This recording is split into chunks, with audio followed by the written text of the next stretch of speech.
A story that you're only seeing here tonight on 4. Farmers face a number of challenges every day, and experts are worried they may face more mental stress than they realize. All this week, First Alert 4's Avery Martinez has been digging into the struggles of farmers and their mental health.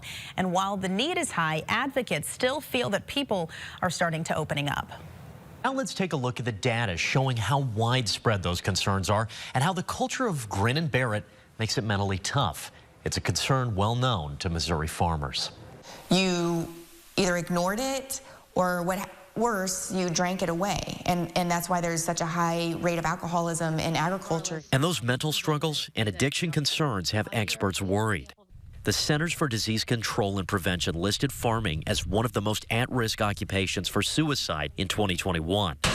University research and extension offices nationwide agree farming is one of the most stressful occupations because of the unique lifestyle. There's some other factors, access to care. Most agriculture exists in rural communities. For experts like Tara, it's easy to see and understand the invisible struggles of farmers, but data can be hard to come by as farmers are hesitant to talk about themselves. However, colleges, federal agencies, and researchers have been trying to understand their needs. And these are really unique for agriculture compared sometimes to other industry. University of Nevada research found stress and depression levels are higher in farmers than folks working non-farm jobs. There's the glorious side of agriculture, there's beautiful sunsets, there's riding in big equipment, but the risk side of it is significant. Some of the biggest stressors: production cost, farming legislation, daily workload, family pressure, and livestock loss. Many times those uncontrollable events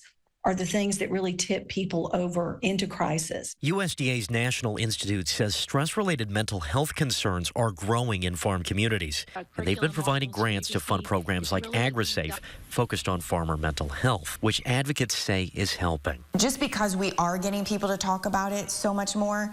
Missouri's Ag Department has worked on farmer stress programs, and UM Extension has its Agribility program for farmers with disabilities, ranging from blindness to mental illness, traumatic brain injuries to diabetes. And finding that support means the world. And that's your catalyst to propel yourself forward to say, okay, this is why I keep fighting so hard. Data from the nonprofit National Center for Farm Worker Health shows challenges with depression, alcohol use, anxiety, and other mental health struggles in farm workers coast to coast. But I get to leave and go home. You get to leave, you get to leave your office and displace yourself.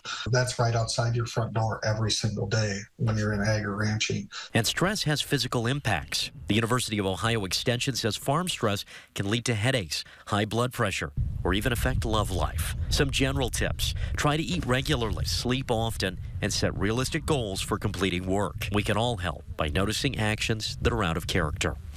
People can see things that are wrong. If you get kicked by a cow and your arm is broken, the bones are sticking out, I should probably go to the ER. But mental health concerns are fairly invisible. But there is help out there. The Farm Bureau has a list of mental health partners on their website, allowing you to search by area with tips for better sleep, addiction recovery, and finding other farmers willing to help. You can find those resources under this story on FirstAlert4.com. For First Alert 4, I'm Avery Martinez.